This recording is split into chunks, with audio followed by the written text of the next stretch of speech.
Take a look at your screen as we follow the latest with the help of our Fox 6 Milwaukee team. An undocumented Wisconsin man threatened to kill President Trump. At least that's what the U.S. Homeland Security Secretary has said. But Fox 6 Milwaukee finding out there is an investigation into whether the man was actually framed. A handwritten note, which you see there on your screen in English, threatens to shoot the president.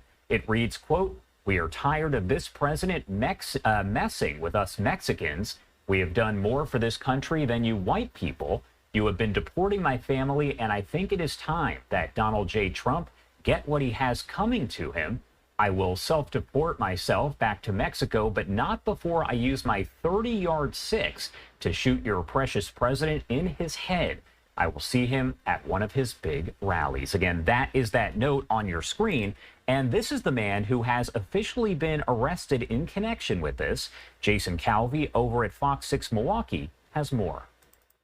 A handwritten note in English threatens to shoot the president. Homeland Security Secretary Kristi Noem wrote Wednesday, quote, "Thanks to our ICE officers, this illegal alien who threatened to assassinate President Trump is behind bars." She said that man is Ramon Morales-Reyes, who lives and works in Milwaukee. His attorney and supporters say he's innocent. He does not speak any English and definitely cannot write it. As her father had very little formal education and could not read or write in Spanish, let alone perfect English. ICE arrested the man here on National near 9th on the city's south side. It was May 22nd. He's now locked up in Dodge County. Supporters question, was the letter a setup? Who wrote it? Whether it may have been the defendant in that criminal case on which Ramon is a witness, or if it was someone else related to him. At this point, we don't have enough information to say. That's kind of an ongoing investigation right now. His attorneys say he's a witness and a victim of armed robbery and reckless endangerment. He's set to testify in that upcoming trial. He's also contributing to keeping our community safer. I mean, he's a victim, and he came forward and cooperated with law enforcement. MPD tells Fox 6 it's investigating identity theft and victim intimidation, but no one has been charged in that case. And on Friday, a Homeland Security official said, quote, "The investigation into the threat is ongoing." In Milwaukee, Jason Calvi, Fox 6 News. Jason, thank you so much. And another look at the note here. As you saw in Jason's story, we actually heard from the attorneys for that man. I do want to play their comments here, as again, they say he was framed and doesn't even speak English. So I'm Kimmy Abduli, the attorney for Ramon Morales-Reyes. I do represent him on the U visa application that he currently has pending. Buenos días, yo soy la abogada Kimmy Abduli, soy la abogada de Ramon Morales-Reyes y lo estoy representando en el caso de la visa U. I just received information, yesterday regarding the letter that was shared, and as Christine mentioned, after looking at what was posted, and what I know of Ramon, there's just really no way that it could be even remotely true.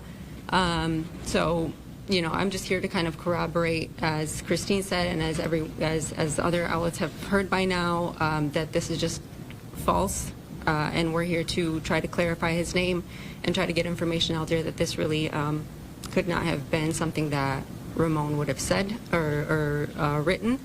And we're asking, as Christine mentioned, for a clarification and a correction of this from DHS to clear Ramon's name of anything having to do with this. And then we can open up to questions afterwards.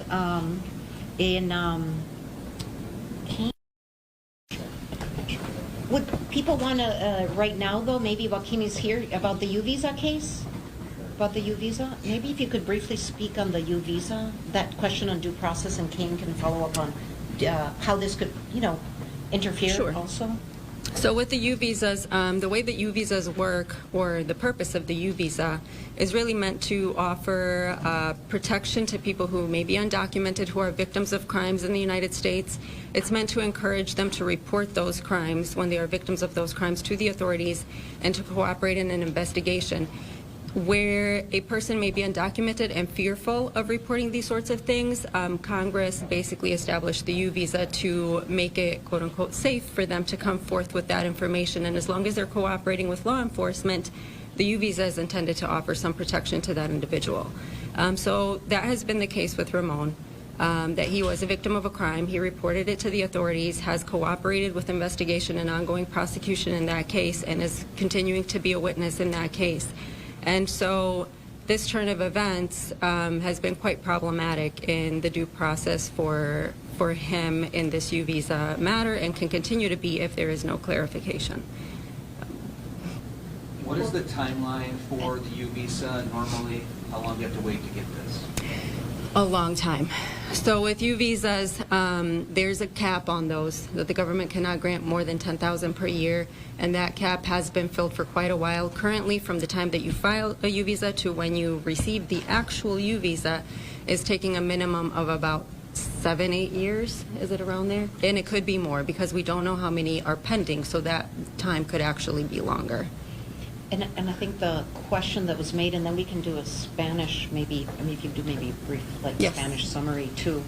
But the question in English was about, you know, there's been, in that article, the CNN article, there was they said that investigators think that it was the person who potentially, the person who actually wrote the letter was the person who Ramon is testifying against in this U visa case.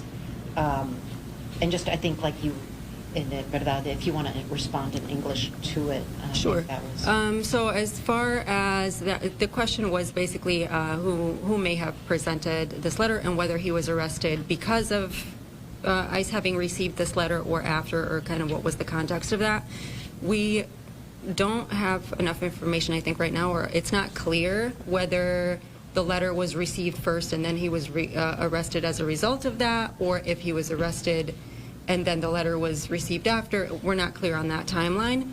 And the letter itself, there is an investigation on this, is my understanding at this time, as to whether, like, who wrote it, whether it may have been the defendant in that criminal case on which Ramon is a witness, or if it was someone else related to him. At this point, we don't have enough information to say. That's kind of an ongoing investigation right now. So. Can you state the nature of that case that Ramon's a witness in? He was a victim of I don't have the exact charges in front of me, but it's essentially an assault case. Armed robbery and use of force, and then I think reckless endangerment of safety. In Milwaukee? In Milwaukee, yes. You know how long ago that was? Over a year ago. Don't quote me on the time exactly, but it has been more than a year, so I don't have that right in front of me. But. Question from the media that you might have answered this. Affect the case for which he was a witness? And the second, has that trial been scheduled already? It is scheduled for trial for July, so that case is still ongoing. The way that it could impact it is that if he's a primary witness to that because he is the direct victim of it. So without that witness being available to testify as a witness against the accused, that can certainly negatively impact justice being carried out in that case. So in that sense, I think it's important that he be available. So maybe in English. Sure. Yeah. So the question was whether he speaks, whether Ramon speaks any English, and he does not, and what his occupation is. He works washing dishes. He does not speak any English, and definitely cannot write in it.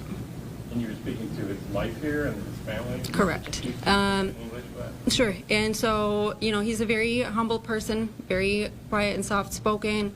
Hardworking. He just kind of works and tries to support his family the best that he can. He has 3 children who are born here, he's supporting with with everything that they need here, trying to get them through school and trying to give them better opportunities. And that's really been his motive in being here. You know, not the kind of person that really tries to get attention or do anything out of line. So. It was stated that he has a criminal record, though, but somewhere. Was that accurate? Should we switch to? It's up to you guys, if I can, if you want.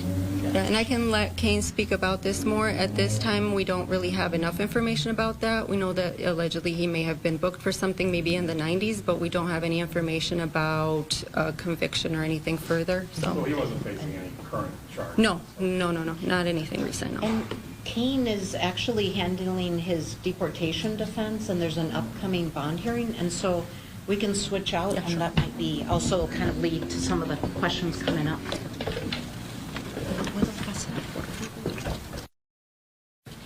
Sure. Hi, everyone. Thanks so much for being here. I'm Kane Houlihan, immigration attorney here in Milwaukee as well. I am recently hired to represent Ramon in his removal case, which is what we call deportation in current system. So my focus right now is really to make sure that Ramon gets his full due process rights respected. So the first thing that we're going to be focused on is trying to get his release from custody. And the way we do that is to request a bond hearing. There is a hearing that was automatically scheduled next week in immigration court in Chicago. It's not scheduled currently for a bond. You actually have to request that. I'm working on that request today, and it should be going in. And I'm hoping that next week we can hold his bond hearing in addition to his first regular removal hearing. The judge is going to decide whether he is eligible for a bond. We believe he is, and we believe he's entitled to one. That's what we're seeking, and hopefully he'll be released. But we imagine and expect DHS to be vigorously opposing that. So we'll be ready for that. And it will be up to the judge to decide. And then if either party decides to appeal, there could be an appeal. So it's really sort of up in the air right now whether he's going to be released or not. The next step after that will be to figure out whether he has any relief to try to stay in the country legally. I believe he may, but again, this is still early, and I'm going to be investigating his options. And if he does have a way to try to stay here with his family, we'll be pursuing that. There was some report that he had been in and out of the country a number of times. I think it was reported that maybe 8 or 9 times between the 90s and the early 2000s. I can't confirm that. That'll be part of my investigation and checking with him and verifying all that. But really the focus, that's not necessarily relevant to whether he can stay or not. The relief that we're looking at in immigration court is really going to focus on the last 10 years and other factors like his ties to this country, which he has substantial ties, his character and things like that. So not sure about that yet, but really what we're going to do is look at the most relevant information and put our focus there. Can you answer what part of Mexico he's from? Oh boy, I'm not sure. Can you know? I don't think that I can confirm right now. I'm not sure. Don't know that off the top of our head, yeah. Yeah.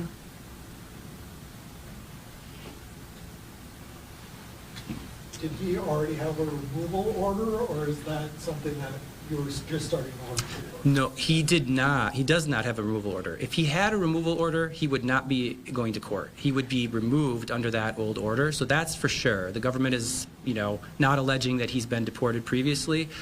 So he does have this court hearing. And I think there was a question before about whether the supposed letter that was written in English, if that was the reason that they're seeking his detention and removal. And really, it's not officially. So I've reviewed the charging document in his immigration case, and it doesn't allege anything about that. It just alleges he's here without status, which is what they allege in the majority of cases for people who go into immigration court.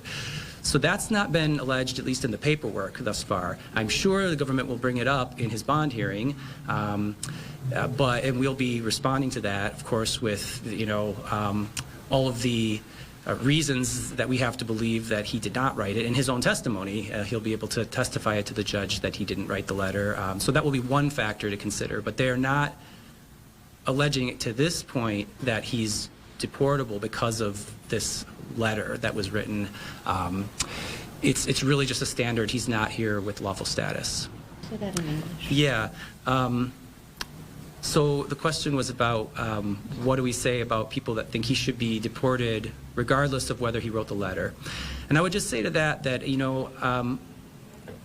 everyone in this country deserves due process and has the right to due process under the Constitution, and he's no different. He has the right to his day in court, and he's going to get that, fortunately. He's actually suffered more than the average person to be pulled into the limelight, have a false accusation against him, the harm he's suffered. I think he deserves more than just due process to see if he can stay. He deserves to have his name cleared.